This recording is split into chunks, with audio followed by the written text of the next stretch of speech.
Headlines such as these are all over the Ukrainian media, stating that Malaysian Airlines flight MH17 was shot down by a Russian Buk missile. No maybe, no probably. It's all reported as fact. The source supposedly comes from the Dutch prosecutor's office. The Netherlands is leading the investigation into the crash that killed almost 300 people who were on board. It appears that they used this article by a Dutch broadcaster titled 5 Questions. It's about MH17. If you scroll down, we get to the important bit. What have the police and the prosecutors found so far? And it says here that the Boeing was brought down by a Buk missile that was fired from a Russian launcher and probably by the Russian military. But here's the problem. Dutch prosecutors told RT that they have reached no such conclusion. I'm not familiar with these reports, but I can say for sure that they are not correct. We are still investigating the plane crash. We are not yet ready to take any conclusion. OK, let's get some more analysis now from journalist and broadcaster Neil Clark, who joins us live on the line. Neil, welcome to the show once again. Some very serious accusations here. They're backed up by what people will instantly recognise as seeming to be a credible source. And yet it took just one phone call from RT to prove that what was being claimed just wasn't true. Why do you think that these journalists, well, they claim to be journalists, but this is a basic of journalism, checking your facts. Why didn't they make that call themselves? Well, they're not interested in the truth, are they? They're only interested in playing politics with this terrible tragedy and, again, accusing Russia. This is all part of the media a blame game, really, that facts go out of the window. Here we've had the incident of the terrible tragedy of MH17.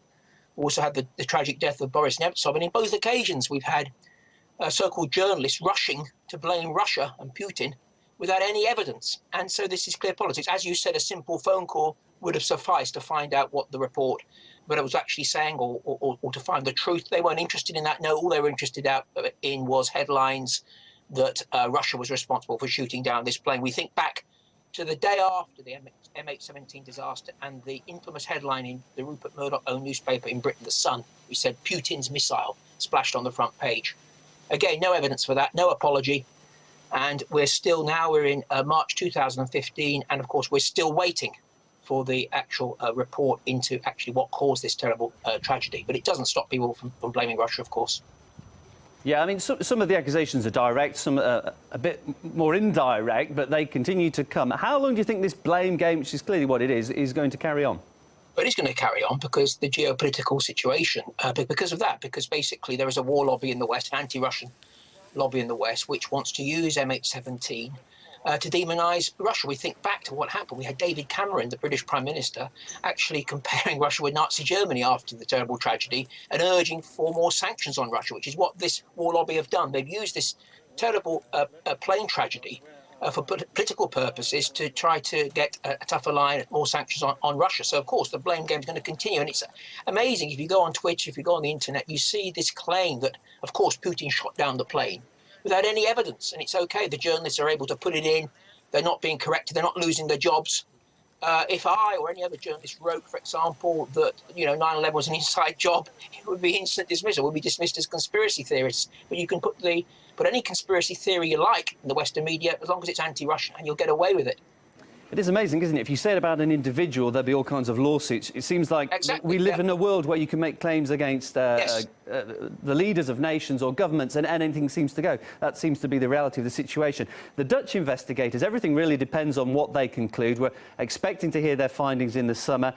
Do you think that the kind of the spin that's being put on this, and like you said, we don't know the facts, do you think that's actually going to intensify in the lead up to their disclosure?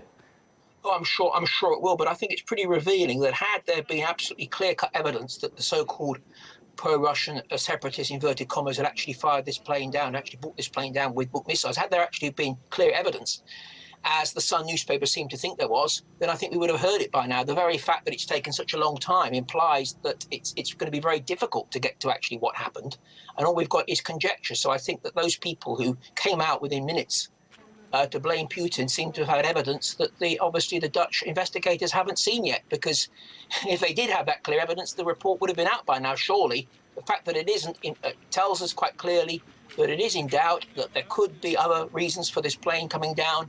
And I think that the Russia foes will once again probably have egg on their face. But of course, it doesn't matter. They got what they wanted. They've got Russia demonized because of this. They've got more sanctions on Russia. And that's all they're interested in.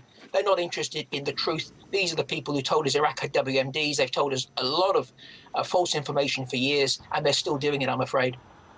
Journalist, broadcaster Neil Clark, thanks so much for coming on to speak to us. Thanks.